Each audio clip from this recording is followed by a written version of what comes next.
Hello student, आज हम बताएंगे आपको बहुपद यानी बहुपद की परिभाषा क्या है। आप बहुपद कैसे समझेंगे कि ये बहुपद है कि नहीं है। बहुपद में हमने लिखा किसी भी व्यंजक के चर की घात ऋणोत्तर पूर्णांक में हो तो वो क्या कहलाता है, बहुपद। तो और मेन सबसे ज़्यादा शब्द आया ऋणोत्तर। ऋणोत्तर यदि बच्चों आपके समझ में आ जाएगा तो आपको इसकी परिभाषा समझ में आ जाएगी। तो ऋणोत्तर का मतलब होता है, इसको समझने के लिए पहले आपको पूर्णांक समझना पड़ेगा। पूर्णांक आप पहले पढ़ चुके होंगे 9th क्लास में।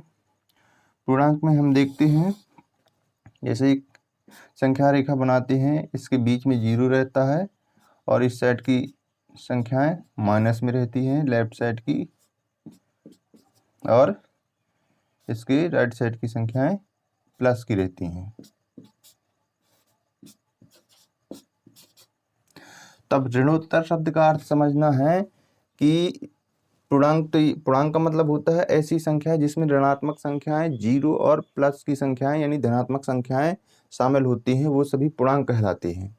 और तो वो पूर्णांक तो है लेकिन उसमें ऋणोत्तर पूर्णांक है, यानी कि ऋण की सभी संख्याओं को छोड़कर, ऋण की सभी संख्याएं छोड़ करके 0 को शामिल करके सभी प्लस की संख्याएं के रूप में यदि चर में घात लगी है तो वो क्या होगा, एक बहुपद होगा। जैसे कि हम यहाँ पे देखते हैं, जैसे x² + 3x + 2 है, तो इसमें जो हमारी x की घात यानी चर की घात कितनी की लगी है, 2 की लगी है। तो ये कैसी लगी है, प्लस की लगी है, धनात्मक है ना। ऐसे यहाँ भी आके देखते हैं हम लोग,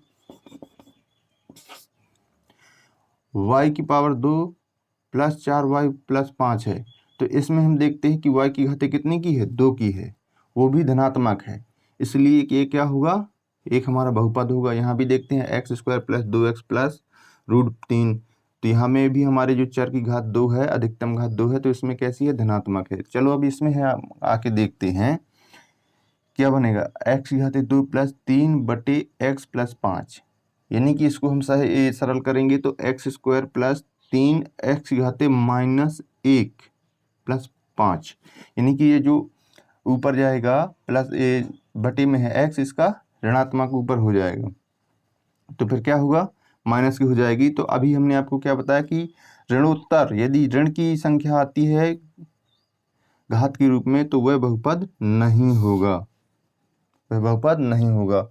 और एक हमने पॉइंट लिख दिया है कि बहुपद की चर की घात कभी ऋणात्मक, भिन्नात्मक और दशमलव में नहीं होती है, इस बात को भी आपको याद रखना है।